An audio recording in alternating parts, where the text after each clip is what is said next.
Alright, so we're going to talk about tension on a wire. So when we talk about tension on a wire, usually it's hanging from something. So if I have a block and it's hanging from the ceiling from one string, and let's say it's 20 newtons of weight, then you have that force of weight pulling down, which is 20 newtons, and then you have to have the same amount pulling up. So this is technically not the normal force because it's not the surface pressing up on an object, but it is the force of tension from the string or wire that's holding it. So this force has to be the same as this force, otherwise it breaks and falls to the ground.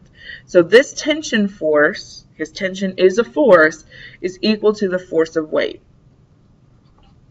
So this tension is 20 newtons. If we have a similar situation, but instead of one wire, we have two wires,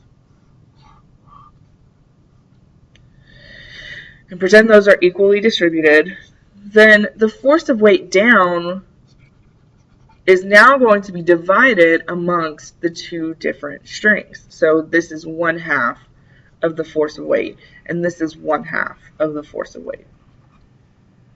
So this is going to continue dividing. So if I have 3 strings,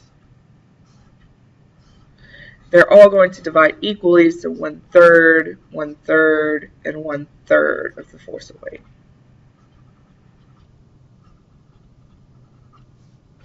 Now, the only time that it gets tricky is when we're talking about wires at angles, which is on the next video.